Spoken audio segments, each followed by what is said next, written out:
Simba kimewasili hapa kwenye hoteli hii ya Tulip baada ya safari ya kutokea Dar es Salaam Tanzania, na sasa tumeingia katika jiji la Ismailia. Kwanza tunataka tufahamu ratiba nzima ya siku ya leo imekaje? Tunamshukuru Mwenyezi Mungu, tumefika salama kituo chetu cha mwisho ambapo ni hapa Ismailia. Safari ilianzia Dar es Salaam majira ya saa 11 na ikawa ni Dar es Salaam mpaka Cairo, na baadaye tukatoka Cairo kwa njia ya usafiri wa basi mpaka kufika hapa Ismailia. Leo usiku tunaanza rasmi program yetu ya mazoezi. Kwa sasa wachezaji wetu wanakwenda kupumzika na jioni tutaanza rasmi program ya mazoezi kuelekea katika mchezo huo. Wachezaji ambao walikuwa kwenye timu ya taifa ya Tanzania pale Morocco, wao tayari wameshawasili, tumewakuta hapa. Kwa na wale ambao tumekuja nao tunaungana kwa pamoja kuanza maandalizi rasmi kuelekea katika mchezo wetu wa tarehe 2 ya mwezi wa 4. Kila kitu kimekwenda vizuri, hatujapata changamoto ya aina yoyote katika airport zote mbili, na kila kitu kimekwenda sawa sawa, na vijana wote wapo katika hali nzuri, wanasubiri tuanze rasmi mazoezi ya kumkabili mpinzani wetu Al Masry. Niseme tu ya kwamba kwa upande wetu Simba Sports Club, jukumu la kwanza la kufika hapa limekamilika. Jukumu la pili ni kuanza mazoezi, na jukumu la tatu litakuwa ni kumkabili mpinzani wetu.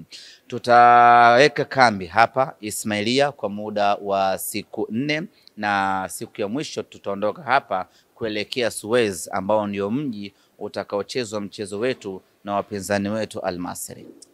Hali ya hewa ya hapa ikoje, na pengine inaweza ikaathiri kwa namna moja ama nyingine kuelekea kwenye mchezo wenu dhidi ya Al Masry?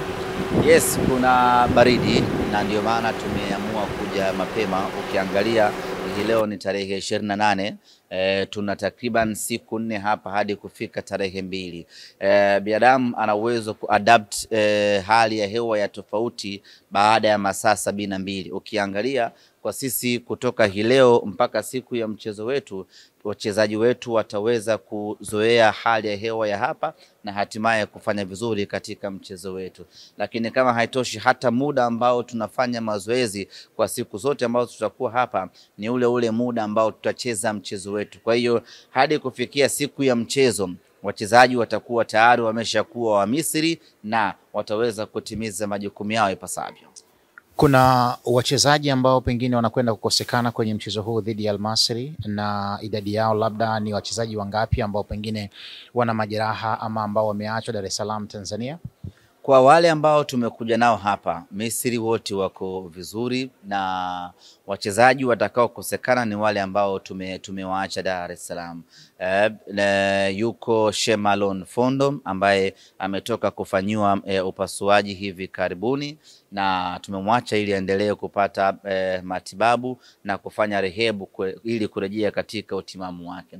Vivyo hivyo kwa Aish Manula ambaye ametoka kwenye majeraha, kwa hiyo bado hajakuwa yule na utimamu wa kuweza kusafiri naye.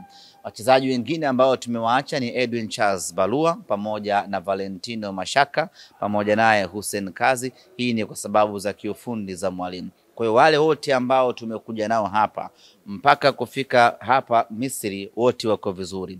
Uweze jua nini kitatokea kwenye uwanja wa mazoezi, lakini wale ambao tumesafiri nao maana yake wote wako tayari kwa ajili ya mchezo.